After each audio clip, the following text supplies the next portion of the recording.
Hi, everybody.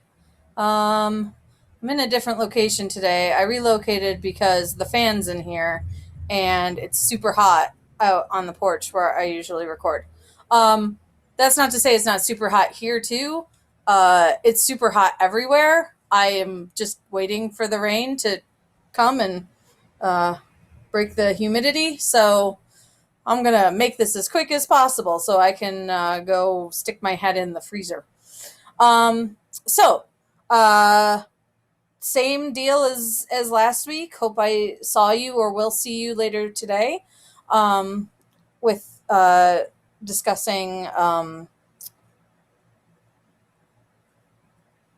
what was the book we read? Oh yeah, Who Stole Halloween? Sorry, I completely blanked for a second there. Yeah, Who Stole Halloween? Freddie, come. Freddie, Freddie, Freddie, come. Freddie, come. Thank you.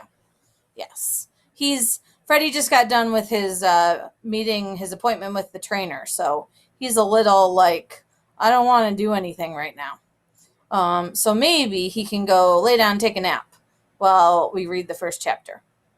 Um, so given that it is like we have skipped over spring officially, I thought maybe we could read about something cool, literally. Um, so the book I chose it's an oldie but a goodie. Um, it is slightly dated in um, details like how much things cost or technology or that sort of thing, but it is very funny, and it's a book that I've had since I was a kid. And in fact, this is my actual copy from when I was a kid. Uh, Mr. Popper's Penguins by Richard and Florence Atwater.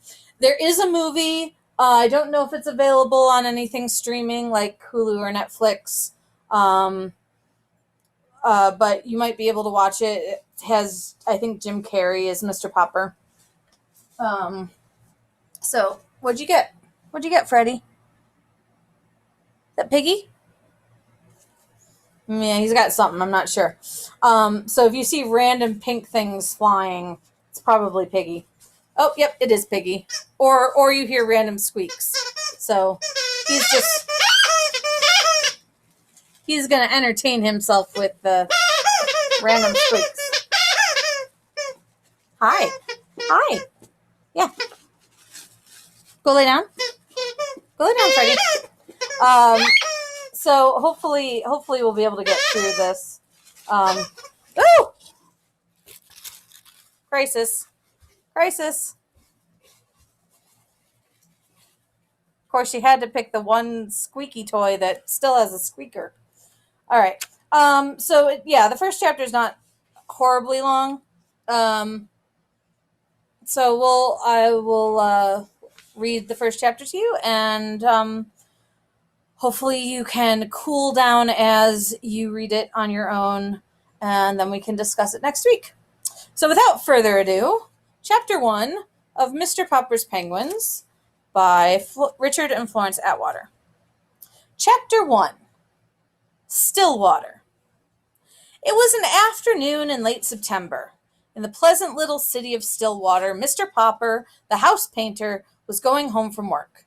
He was carrying his buckets, his ladders, and his boards, so that he had rather a hard time moving along. He was spattered here and there with paint and calcimine, and there were bits of wallpaper clinging to his hair and whiskers, for he was an untidy man. The children looked up from their play to smile at him as he passed, and the housewives, seeing him, said, "Oh dear, there goes Mr. Popper. I must remember to ask John to have the house painted over in the spring." No one knew what went on inside of Mr. Popper's head, and no one guessed that he would one day be the most famous person in Stillwater. He was a dreamer. Even when he was busiest smoothing down the paste on the wallpaper or painting the outside of other people's houses, he would forget what he was doing. Once, he had painted 3 sides of a kitchen green and the other side yellow. The housewife, instead of being angry and making him do it over, had liked it so well that she had made him leave it that way. And all the other housewives, when they saw it, admired it too. So pretty soon everybody in Stillwater had two colored kitchens. The reason Mr. Popper was so absent-minded was that he was always dreaming about faraway countries. Freddie, come here. He had never been out of Stillwater. Not that he was unhappy. He had a nice little house of his own, a wife whom he loved dearly, and two children named Janie and Bill. Still, it would have been nice, he often thought, if he could have seen something of the world before he met Mrs. Popper and settled down. He had never hunted tigers in India or climbed the peaks of the Himalayas or dived for pearls in the South Seas. Above all, he had never seen the poles. That was what he regretted most of all. He had never seen those great shining white expanses of ice and snow. How he wished he had been a scientist instead of a house painter in Stillwater, so that he might have joined some of the great polar expeditions. Since he could not go, he was always thinking about them.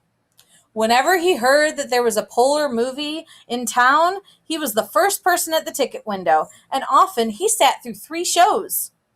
Whenever the town library had a new book about the Arctic or the Antarctic, the North Pole or the South Pole, Mr. Popper was the first to borrow it.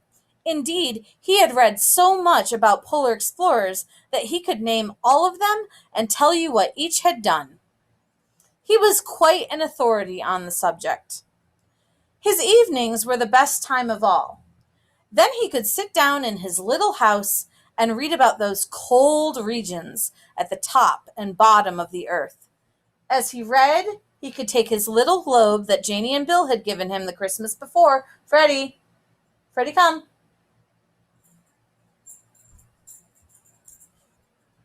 Hi. That he had given him the Christmas before and search out the exact spot he was reading about. So now, hi, hello, sit, Freddie, sit, Freddie, sit, hi, sit, Freddie, sit. That's not sitting. There we go. Okay, there we go. Good boy. We're almost done. Sorry about that. Okay, and search out the exact spot he was reading about. So now, as he made his way through the streets, he was happy because the day was over and because it was the end of September. When he came to the gate of the neat little bungalow at 432 Proudfoot Avenue, he turned in. "Well, my love," he said, setting down his buckets and ladders and boards and kissing Mrs. Popper, "the decorating season is over. I have painted all the kitchens in Stillwater. I have papered all the rooms in the new apartment building on Elm Street. There is no more work until spring, when people will want their houses painted." Mrs. Popper sighed. "I sometimes wish you had the kind of work that lasted all year, instead of just from spring to fall. It would be very nice to have you home for a vacation, of course, but it is a little hard to sweep with a man sitting around reading all day." "I could decorate the house for you," he said. "No, indeed," said Mrs. Popper firmly. "Last year you painted the bedroom 4 different times because you had nothing else to do, and I think that is enough of that. But what worries me is the money. I have saved a little." Woo, sorry. "I have saved a little, and I dare say we can get along as we have in other winters. No more roast beef, no more ice cream, not even on Sundays." "Shall we have beans every day?" asked Janie and Bill, coming in from play. "I'm afraid so," said Mrs. Popper. "Anyway, go wash your hands for supper. And Papa, put away this litter of paints because you won't be needing them for quite a while." Okay. Stop chewing. Freddie, come here. Freddie, come here.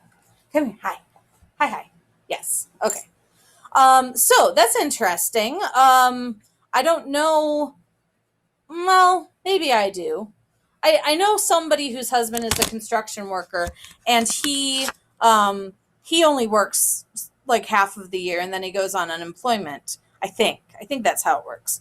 But I don't think they had unemployment back then when the story was written, which was actually almost 100 years ago. Not quite, but pretty close. Um, so how would you handle that? How would you handle if all of a sudden you couldn't work anymore? And in fact, I hope it's not the case, but some of you may be experiencing that um, with the quarantine and the coronavirus. Um, some of your parents or maybe parents of people you know may not be able to work right now. So that's maybe a little similar to things that people are going through, but mostly I picked it because there's a lot of talk about cold places and cold things, and